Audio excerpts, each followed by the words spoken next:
Hi, welcome to It's Time with Shari. This is a show that will inspire you to reach your maximum potential, that will inspire you to dream and to dream big. And of course, I'm happy that in this episode, I will be able to interview the first and the youngest female pilot in the Philippine Coast Guard, the first and the youngest female captain in the Philippine Coast Guard. And so allow me to introduce her to you by reading her profile. She is a Sumaganon, born from a mother who is a nurse and a Navy Coast Guard enlisted man, a product of a public school system. She graduated salutatorian from Sumag Elementary School in 1993. She continued her secondary education at La Consolacion College, Bacolod, where she finished again as salutatorian in 1997, earning herself the prestigious Jerry Rojas Leadership Award. She also served as the Sangguniang Kabataan in 1995 and member to the youth choir of St. John Nepomuceno Church. Although she did not pursue her double major in mathematics and physics at the University of the Philippines in Miagao, she continued her higher education at the University of St. La Salle Bacolod with a Bachelor of Science in Computer Science, a consistent Dean's Listee, and a Metro Bank Scholar. She was a member of the Carictan Dance and Sam, now John Baptiste de la Salle Dance Company, and among the pioneers of the College of Arts and Sciences Arshan's cheer dancing group in 2001. She is a member of the Coast Guard Officers Course Alpha Matatag Class 02-2001, the first class taking in female officers after the separation of the Philippine Coast Guard from the Philippine Navy in 1998. She graduated among the top of her class and a recipient of the Outstanding Leadership Award. She was assigned at the Coast Guard Education and Training Command for 3.5 years, responsible for various positions such as Flag Secretary to the Commander of the CGETC, Tactical Officer, Registrar, Training Staff Instructor, Administrative Operations Officer, and member Academics Department to CGETC managed courses for officers and non-officers. She became a managing editor and author of various Coast Guard articles, publication, and training manuals. She was a pioneer female trainee officer on board Japan Coast Guard vessel Kojima, traversing northern Philippines, Busan in Korea, and Kure in Japan in 2003. She was also trained in boarding procedures and interdiction planning by the United States Coast Guard. She then served shortly as staff to the Office for the Human Resources Management before leading the life of Coast Guard operations in the Coast Guard fleet. In 2005, she qualified for the basic pilot training, making her the first female pilot of the Philippine Coast Guard flying Britten Norman Islander aircrafts. She became the first female air station commander in Palawan in 2010 for Oplan Matatag in the West Philippine Sea. Her missions include maritime patrol and surveillance of the Scarborough Shoal, Eastern Seas, Northern Philippines, and Zamboanga in Davao regions. She also performed various search and rescue, maritime law enforcement, maritime safety, and marine environmental protection missions. She was a member of the delegation of the Regional Cooperation of Anti-Piracy in Singapore year 2012 and followed by being the first female Coast Guard to finish the Maritime Air Surveillance course in the year 2013 at the Defense International Training Center in Melbourne and Darwin, Northern Territory in Australia. For her career courses, she finished third in the Coast Guard Junior Command and Staff course and topped her class in the Coast Guard Station Commander's course in 2013. She trained for VIP protection, explosive ordnance, quality management system, ISO 9001, 2008 and 2015, aviation safety, financial management system, and managerial leadership. In 2015, she finished her postgraduate studies in maritime affairs in the prestigious World Maritime University in Malmö, Sweden. As a UN student attaché in Europe, she was elected as the executive secretary for the Student Council of Students from 48 nations and subsequently became the vice president of the World Maritime University Women's Association. She was able to attend various maritime-related trainings and field studies at the International Maritime Organization in London, Torp in Norway, Lisbon in Portugal, Amsterdam, Germany, Lithuania, and Paris. Back in the Philippine Coast Guard, she served 4 previous commandants and now the officer in charge as Flag Secretary. She also became the commander of Coast Guard Procurement Service from March to August 2014 and the concurrent Coast Guard internal auditor. Her 15 colorful years in the Coast Guard service is reflected by the various awards and decorations she received.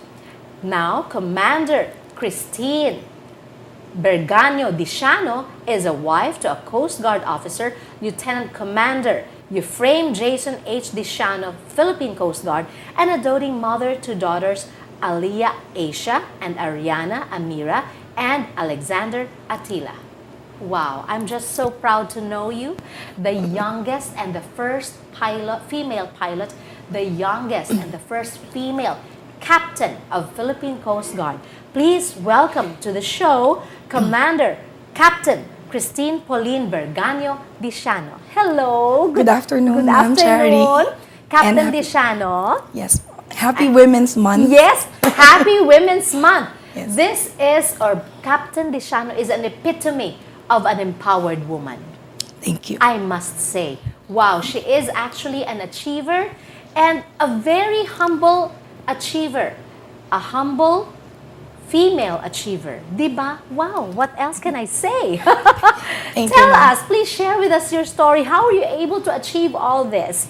First of all, Ma'am, I would like to thank you for inviting me over and sharing your time with my piece of story. My pleasure. So, I came from Barangay Sumag, and as what you have read earlier, I'm one of the 2 children of a nurse and Yes. an enlisted serviceman. So growing up, Ma'am, we don't have much. But I remember until today, we live a simple and a happy life. Yes. So growing up, happy na ko, Ma'am, sa 3 pesos na Wow. balon. Oo, 3 And, pesos. yes. Wala pa to pletes na una, no? Ginalakat mo lang. Wala, Ma'am, ginalakat. Sa elementary ka. Yes, Oo. ma'am. So, I'm very fortunate that I was able to start my primary years at Sumag Elementary School, where we had this good balance of academics and extracurricular activities. So this became my ticket to my secondary education, which is ang LCC Bacolod. Yes. And of course, we are now celebrating our centennial, di ba? Yes. So, and you are a proud LCC yan. Proud. Yes. Tatak LCC yan. Tatak LCC yan. Scholar sa LCC. Yes. Tell me about how you were able to get your scholarship in LCC. Yes. So this is a very, very exciting story, Ma'am, no? Back then, I didn't really realize that I will be able to get into a private school such as LCC. I was only carrying 50% of my academic scholarship when we were deliberated for final screening. So, ang balko, Ma'am, sabi ko, 50% is a good opportunity, but if only the sisters can accommodate me to a higher or bigger scholarship at term, mas makabulig ko sa parents ko. Yes. And true enough, ginamba ko sa ila, Ma'am, na if you will be able to add my scholarship, kung ano nga grade, Oo. itinguhaan ko, gid nga malabot ko. So, I kept my promise and I really worked hard for it, Ma'am. Yes. So I was able to give my recognition to my parents.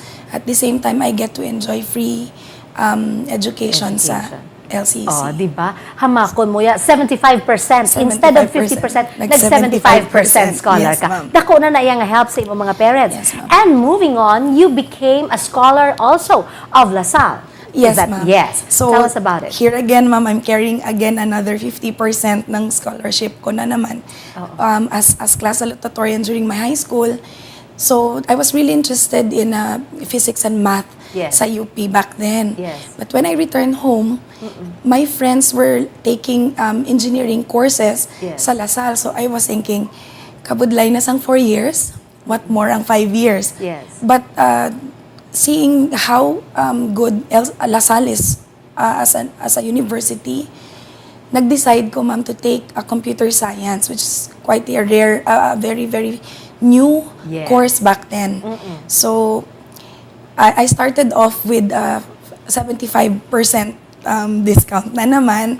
And then I worked my way in performing sa Kariktan Dance Ensemble to get a full scholar. So, for the next 3 years, I was a full scholar of LaSalle. Yes. Full scholar na, talented pa. Di ba? Kay dancer mo of Kariktan, it's not easy to be in Kariktan. Now it's called John Baptiste de la Salle Dance Company. Yes, and you were also a member of the very famous now, no, Arshan's Cheer Dance Squad, no? Yes, ma'am. Founded by a good friend of mine, Rodney Escalon. Yes, ma'am. Oh, di ba? So, it brings so much memory. Yes. Tanan nga mga saot-saot namon, performances. Yes. While you may say that it is a performance, when I had my experiences sa job ko, the same level of professionalism, the same Yes. level of dedication, Yes. kag bisan ginakapoy, ginabalasan, amo nang ga-carry on man sa akon, ma'am, sa work ko. These Yes. experiences. Yes. A computer science graduate, Dean's Listy, how did you get into Philippine Coast Guard? So, I was invited, ma'am, as a muse that time. Okay. Kaya kagwapa nga daan, no? Sang gamay ko, ma'am, gig ko gahandom nga mag-intra-intra sa mga muses. But I was accidentally Yes. chosen to be their muse for a sports fest activity. Yes. Then I remember carrying already my requirements. Siling ko, total may application naman, I might as well try. So, Yes. I passed the battery examination, ma'am, and then the physical examination, and then the medical exams. Yes. And the rest was history. Yeah. So, yes, ikaw, you are considered an accomplished officer of Philippine Coast Guard. Tell us about your story, your struggle into becoming who and what you are today. Well, initially, ma'am, it is a male-dominated organization. Yes. Back then, in 2001, when I applied for commissionship, we were the first class. So we were originally 13 and 12 graduated. Yes. It was a first experience also for the organization having its own homebred officers. Yes. But times have changed and evolved.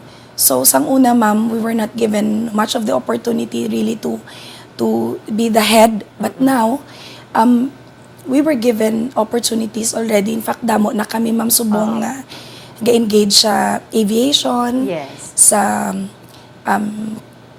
ships. Yes. May ara naman kami nga subong mga female divers. Tapos may ara na kami mga rescue swimmers. Yes. May ara kami mga field maintenance inspection team na mga babae. And it is really mainstream up to this very point. So, But isn't it difficult to be among a male-dominated industry, no? Yes, And you are now the commander, the captain of Philippine Coast Guard in what company? in the internal audit, ma'am. Internal audit, Yes. no? Diba? So, ano ang experience mo? Did you fight your way up? Did you have, how did you do it? Usually, ma'am, we have boards, ma'am, to deliberate Yes. how we are assigned, how our career patterns will be. But most of the time, ma'am, you really seize that opportunity to better yourself and to Yes. learn among your colleagues. Yes. Usually, ma'am, wala man kami gapili sang amon assignment, really. Yes. When we were placed in a certain position or certain designation, what we have is to really do our best. Yes. And then it is up to the senior officers whose trust and confidence is being given back to us to assign us in positions where we can professionally and personally grow man in the future. You're also a pilot. Yes, Tell ma'am. me about your experience as a pilot. Yes, ma'am. So, I had my 3.5 years at Coast Guard Education and Training Command as tactical officer. And then one opportunity came when they would want to have female pilots on board. So gintry ko man, ma'am. We Yes. did our battery exams also. We had our physical tests and Yes. also our neuropsychiatric and medical, all the rudiments Yes. of passing through. And tanan, ma'am, nga mga medical and clearances na mo, nag-agi man sa Civil Aviation Yes. Authority of the Philippines. Yes. So, luckily, ma'am, na nakuha ko. Oo. So, we started off flying Cessna 150 Yes. at Aeroflight flying school. Yes. It is a commercial or a civilian flying school. Yes. And then after our private pilot training, we were twined back to the airplane of Coast Guard, which is the Britain Norman Islander aircraft, Yes. a Rolls-Royce engine. Wow. Yes, ma'am, a twin engine. And then progressive na ang training, ma'am. Yes. So, yan. So, given the opportunity, if you can fly a commercial airline. In this Pwede. case, ma'am, you have to have a ladderized training. Okay. For me, we call it rating, ma'am. So Yes. I'm rated for Yes. a Britain Norman Islander aircraft. If I want to pursue bigger aircrafts, then I Yes. have to train again Okay. and do the simulator and Oo. on. Pero mga private airline, pwede ka na. Soon, ma'am. But I think ako, ma'am, subong kadako sang akon nga kabalaslan sa Coast Guard for training Yes. me and making me the person that I am right now. So, You're not thinking about that, yeah, of course. yes, yes. Ang ako lang yan, kay gusto ko lang malaman, what Yes, else can yes, you do, yeah, no? you can If you're do a it, yeah. pilot, yes, Yes, no? No, but of course, you are giving back to not just Philippine Coast Guard, but Yes. to our country. Yes, ma'am. Giving your talent, your time, and your treasure with Philippine Coast Guard, Yes, di ba? Because seldom ka lang yan makakita someone who is an achiever, halin sang gamay hasta subong sa iya nga career. So what are your guiding principles, Captain Diciano? You always have to look back where you came from. Parang at the end of the day, when you are there pursuing your dreams, you have to be grateful to your family first. Yes. Especially sa pinangabudlayan sang parents. You really owe it to them. Yes. That's why I always make it a point of making time and saying my thank you pagpalangga sa akong parents kay Yes. wala ako diri, ma'am, kung hindi tungod sa ila. I also believe, ma'am, that we are only limited by the bounds of our imagination. So, kung anong imo gusto, then you put your heart into it and your best effort into it. God will usher you to the right place. Yes. So, I think that has been guiding me all through these years. That is ma'am. beautiful, no? Diba? Do not limit your potential. Yes. No? Kinanlang gali, basta God will guide you. Yes. No? Yes. Okay. Were there difficult experiences for you too when you were growing up in your career? Of course, ma'am. May mga challenges along the way. So when I was a junior officer, I never thought that I'd be given unique opportunities. But when granted with those opportunities, I always seek the good advice of my senior officers. Yes. I take the best practice at what they are doing, and then I apply it on my own. Yes. And then along the way, I develop also my kind of system na this is how to do it. Oo. Ano na This is mga best practices of the officers? So, usually kasi, ma'am, we maintain the highest level of professionalism. We always obey first before we complain. Yeah. And we give full service, ma'am, to the country before our own personal selves. Yes. So, amo gina, ma'am, ang kuana mo. Oo, no? Okay, wala ginaga kalipatan. Country Yes. first before self. So you are heroes in your own right because you are selfless. Dapat lang, di ba? No? Kaamo na iyagali ang inyong agin sumpaan. Yeah, we no? continue to do so. Yeah, ma'am. you continue to do so. Were there sacrifices that you had to make in order to excel in your career? Yes. What Yes. were these sacrifices? The big sacrifices, ma'am, were our time with our children growing up. Yes. Missing their milestones. And balang you are saving one's father, but you are missing out your daughter's graduation. Yes, you are surveying for your country, yet you are missing also holidays for them. Yes. And of course, ma'am, as I always tell women, and I also advise women in our service, ma'am, na ours is not a very, very easy task to do. So, like me, ma'am, asawa ako sang Coast Guard officer man. Yes. It takes a lot of courage, understanding really, and patience. Yes. Letting him go also to his line of work. Yes. So, amo na, ma'am, we don't get to have as much as time as we want with Yes. our families. But is it worth it? If I'd be asked, ma'am, yes, it is. Because our children has come to love and respect us because of this line of work. Yes.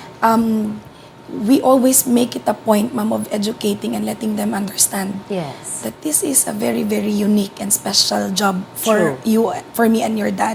Yes. So, we are very lucky that naintindihan man nila, ma'am. And they support us. Yes. May time na kung kisa, ma'am, na sila na mismong gambalo, ma'am, your duty. Yeah. Okay na, so- no? And you are blessed with 3 beautiful children. Yes. Oh, Yes, diba? ma'am. Na, Yes. Dumera ka work-life balance. Yes, ma'am. No? And I can see happiness in your eyes, Thank Captain Dishano. No? Thank So you. lovely. Thank you. We need to pause for a break, but when we return, you better stay with us because when we return, I will ask more about the experiences of Captain Dishano. If you would like to excel like her as a female captain in a male-dominated field, stay with us here on It's Time with Shari.